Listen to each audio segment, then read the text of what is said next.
Hi, എല്ലാവർക്കും talk with അഞ്ജൂസിൻ്റെ പുതിയൊരു വീഡിയോയിലേക്ക് സ്വാഗതം. അപ്പോൾ നമ്മുടെ ഇന്നത്തെ കഥ കേൾക്കാൻ എല്ലാവരും റെഡിയല്ലേ? അപ്പോൾ കഥ കേട്ട് ഇഷ്ടപ്പെടുകയാണെങ്കിൽ വീഡിയോ ഒന്ന് ലൈക്ക് ചെയ്യാനും ചാനൽ ഒന്ന് സബ്സ്ക്രൈബ് ചെയ്യാനും മറക്കല്ലേ. അപ്പോൾ നമുക്ക് വേഗം തന്നെ കഥയിലേക്ക് പോകാമല്ലേ.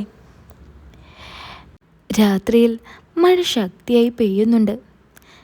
കിച്ചു, ഇന്നെന്താ പതിവില്ലാത്തൊരു മഴ? അമ്മ പറഞ്ഞു. അത് മഴയ്ക്ക് വരെ ആഗ്രഹമുണ്ടായിരിക്കും നമ്മളുടെ സ്നേഹം കാണാൻ, ഞാൻ പറഞ്ഞു. കരഞ്ഞു കലങ്ങിയ കണ്ണുമായി ശ്രീദേവി കിച്ചുവിൻ്റെ സ്വന്തമായി. 3-4 മാസങ്ങൾക്ക് മുമ്പ് അതിരാവിലെ റൂമിൽ വന്ന് അമ്മ എന്നെ തട്ടി വിളിച്ചു. എഴുന്നേക്കടാ, ഇപ്പോൾ ഏവിയേഷനായി, എന്നിട്ടും സ്കൂളിൽ പോകണമെന്ന് ഒരു വിചാരമില്ല. അമ്മ അതും പറഞ്ഞുകൊണ്ട് ഡോറിൽ നിന്നും മറയുന്നത് കണ്ട് കിച്ചു അലസമായി ബെഡിൽ നിന്നും എഴുന്നേറ്റു. എൻ്റെ പേര് കൃഷ്ണപ്രസാദ്, കിച്ചു എന്നാണ് എല്ലാവരും വിളിക്കുക. ഇപ്പോൾ 20 വയസ്സായി. ഞാൻ ഏവിയേഷന് പഠിക്കുന്നു. നാട്ടിൽ തന്നെയാണ്. വെളുത്ത് അച്ഛനെ കൂട്ടാണ് ഞാൻ ഇരിക്കുന്നത്. പ്രസാദ് എൻ്റെ അച്ഛനാണ്. അച്ഛനിപ്പോൾ 49 വയസ്സുണ്ട്. ഹാൻസമാണ് അച്ഛനെ കാണാൻ. വെളുത്ത് നല്ല ഹൈറ്റും ഉണ്ട്. അമ്മയ്ക്ക് പറ്റിയ ആൾ തന്നെയാണ് എൻ്റെ അച്ഛൻ. അമ്മയെ പൊന്നു പോലെയാണ് അച്ഛൻ നോക്കുന്നത്. അപ്പൂപ്പന് വലിയൊരു ബിസിനസ്സായിരുന്നു. അപ്പോൾ അപ്പൂപ്പൻ മരിച്ചപ്പോൾ ഒറ്റ മോനായ അച്ഛൻ ഇതെല്ലാം നോക്കി നടന്നു. 3-4 തലമുറയ്ക്ക് തിന്നു തീർക്കാൻ പാകത്തിന് ഉണ്ടാക്കിയിട്ടിട്ടുണ്ട്. ഗൾഫിൽ ബിസിനസ്സൊക്കെ ആയിട്ട് അച്ഛൻ ഇടയ്ക്കിടയ്ക്ക് വന്നു പോകുമായിരുന്നു വീട്ടിൽ. കിച്ചുവിന് ഒരനിയത്തിയുണ്ട്. BCom ഫസ്റ്റ് ഇയറിന് പഠിക്കുന്നു. പേര് കാവ്യ. 18 വയസ്സായി അവൾക്ക്. അവൾ അമ്മയെ കൂട്ടാണ് ഇരിക്കുന്നത്. ഇനി എൻ്റെ സ്വന്തം അമ്മ ശ്രീദേവിയെക്കുറിച്ച് പറയാം. അമ്മയ്ക്ക് 39 വയസ്സുണ്ട്. വെളുത്തതാണ്. എല്ലാം കൊണ്ടും അച്ഛന് പറ്റിയ കൂട്ടാണ്. രാവിലെ തന്നെ അമ്മ എന്തോ ഭാരിച്ച പണിയിലാണ്. രാവിലെ കുളിച്ച് ഫ്രഷായി താഴേക്ക് ചെന്നപ്പോഴേക്കും അമ്മ കിച്ചണിൽ തിടുക്കത്തിലാണ്. അമ്മേ, കാവ്യ എന്തേ? ഞാൻ ചോദിച്ചു. ഓ, അവിടെ എങ്ങാനും കാണുവാടാ. ആ കൊച്ച് രാവിലെ എന്നെ സ്കൂളിൽ പോകാൻ നോക്കുന്നുണ്ട്. നീയോ? എന്നും പറഞ്ഞ് അമ്മയൊന്ന് നോക്കി. പുച്ഛമാണ് മുഖത്ത്. അമ്മേ, ഈ ചേട്ടന് ഏതൊരു കൊച്ചിനെ ഇഷ്ടമാണെന്ന് കോളേജിൽ മൊത്തം ഒരു ന്യൂസുണ്ട്. അതും പറഞ്ഞാണ് അവൾ അടുക്കളയിലേക്ക് വന്നത്. ഞാൻ ഞെട്ടിപ്പോയി. ഇത് ഇവളെങ്ങനെ അറിഞ്ഞു? ഞാൻ ഒന്നും അറിയാത്ത രീതിയിൽ, ആ ബസ്റ്റ്, എനിക്ക് അങ്ങനെയൊന്നും ഇല്ല അമ്മേ, ഇവൾ നുണ പറയുന്നതാ. അതും പറഞ്ഞ് ഞാൻ അവളെ അടിക്കാൻ ഓടിച്ചു. ദേ, 2 ആളും പഠിച്ച് ഒരു ജോലി മേടിക്കാൻ നോക്ക്. അതും ഇതും ആലോചിച്ച് നടന്ന് 2 ആൾക്കും അച്ഛൻ്റെ കയ്യിൽ നിന്നും കിട്ടുവേ, അമ്മ പറഞ്ഞു. ഡാ കിച്ചു, നിൽക്കടാ അവിടെ. എന്താ അമ്മേ? എടാ, അച്ഛൻ നാളെ എയർപോർട്ടിൽ വരുന്നുണ്ട്. കൂട്ടാൻ ചെല്ലാൻ പറഞ്ഞിട്ടുണ്ട്. അമ്മ എന്നോട് പറഞ്ഞു. വീടിൻ്റെ തൊട്ടടുത്താണ് എയർപോർട്ട്. വീട്ടിൽ ഒരു സ്വിഫ്റ്റ് കാർ മേടിച്ചിട്ടിട്ടുണ്ട്.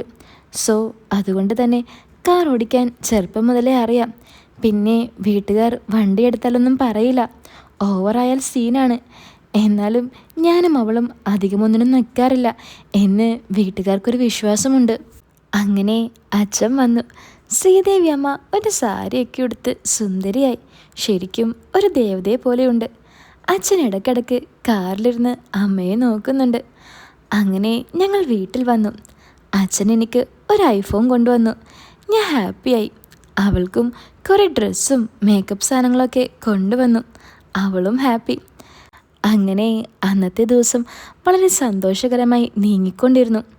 സമയം രാത്രി 12 മണി കഴിഞ്ഞു. കുപ്പിയിൽ വെള്ളം കഴിഞ്ഞ് അതെടുക്കാൻ പോയപ്പോൾ അമ്മയുടെ റൂം കഴിഞ്ഞാണ് കിച്ചണിൽ പോവേണ്ടത്. അങ്ങനെ അവരുടെ റൂമിൻ്റെ അവിടെ എത്തിയപ്പോൾ എന്തോ ശബ്ദം കേട്ടു. അതെന്താണെന്നറിയാൻ വേണ്ടി ഞാൻ ഡോറിൻ്റെ കീ ഹോളിലൂടെ അകത്തേക്ക് നോക്കി. ശരിക്കും ആ കാഴ്ച എന്നെ ഞെട്ടിച്ചിരുന്നു. ഇതുവരെയും അങ്ങനെ ഒരു കാഴ്ച ഞാൻ കണ്ടിട്ടില്ല.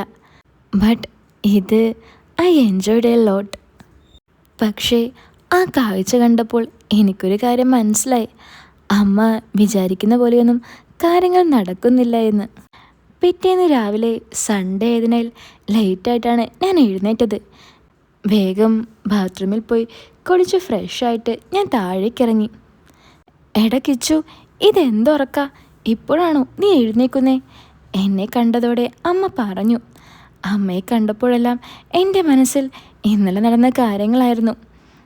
അമ്മേ, കാവ്യ എന്തേ? ഞാൻ അമ്മയോട് ചോദിച്ചു.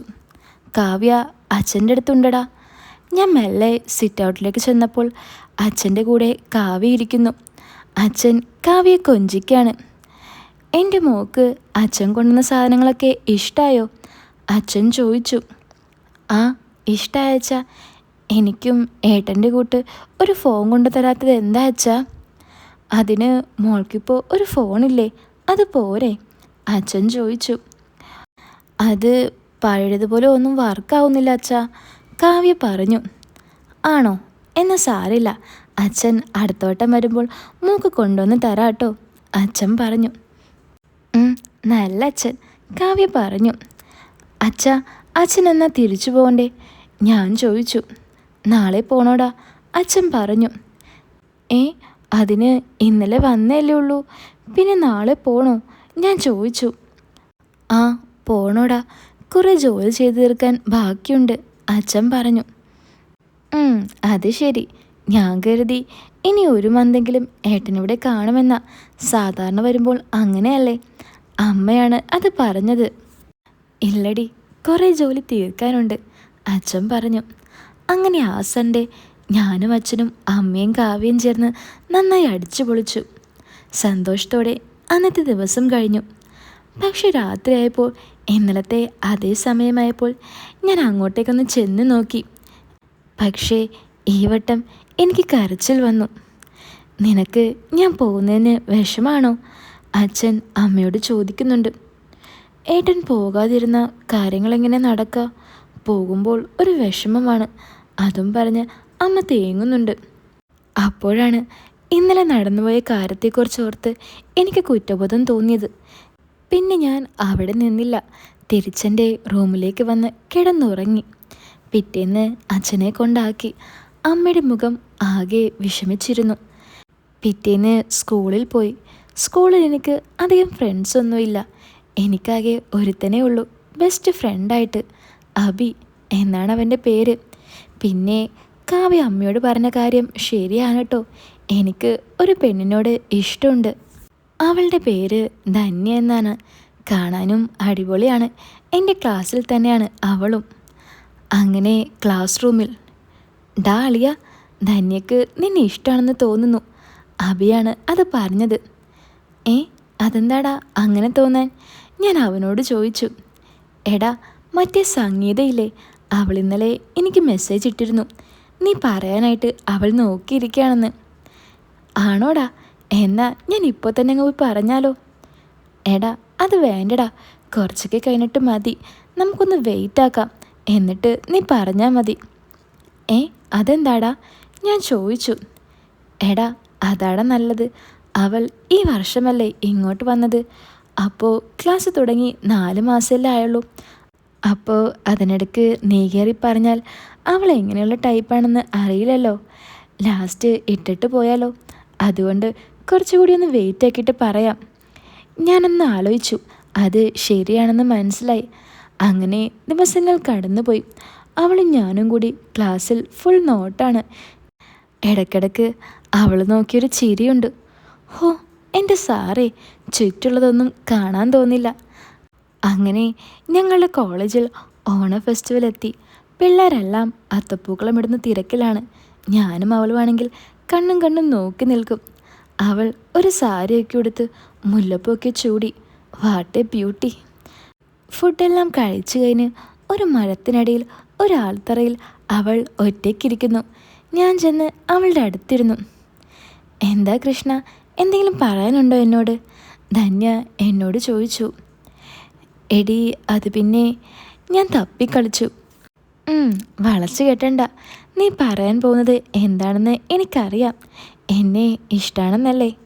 എനിക്കും നിന്നെ ഇഷ്ടമാണ്, ഒരുപാട്. ഇതൊരു തമാശയ്ക്കോ അല്ലെങ്കിൽ ഈ പ്രായത്തിൽ തോന്നിയ വിഡ്ഢിത്തമോ ഒന്നുമല്ല. I am always with love യുടാ, അവൾ പറഞ്ഞു. അപ്പോൾ ഇതിൻ്റെ ബാക്കി കഥ കേൾക്കാൻ നിങ്ങൾക്ക് ആഗ്രഹമുണ്ടോ? ഉണ്ടെങ്കിൽ വീഡിയോ ഒന്ന് ലൈക്ക് ചെയ്യാനും ചാനൽ സബ്സ്ക്രൈബ് ചെയ്യാനും മറക്കല്ലേ കേട്ടോ. അപ്പോൾ പുതിയൊരു വീഡിയോ ആയിട്ട് നമുക്ക് വീണ്ടും കാണാം. എല്ലാവരും കാത്തിരിക്കുക.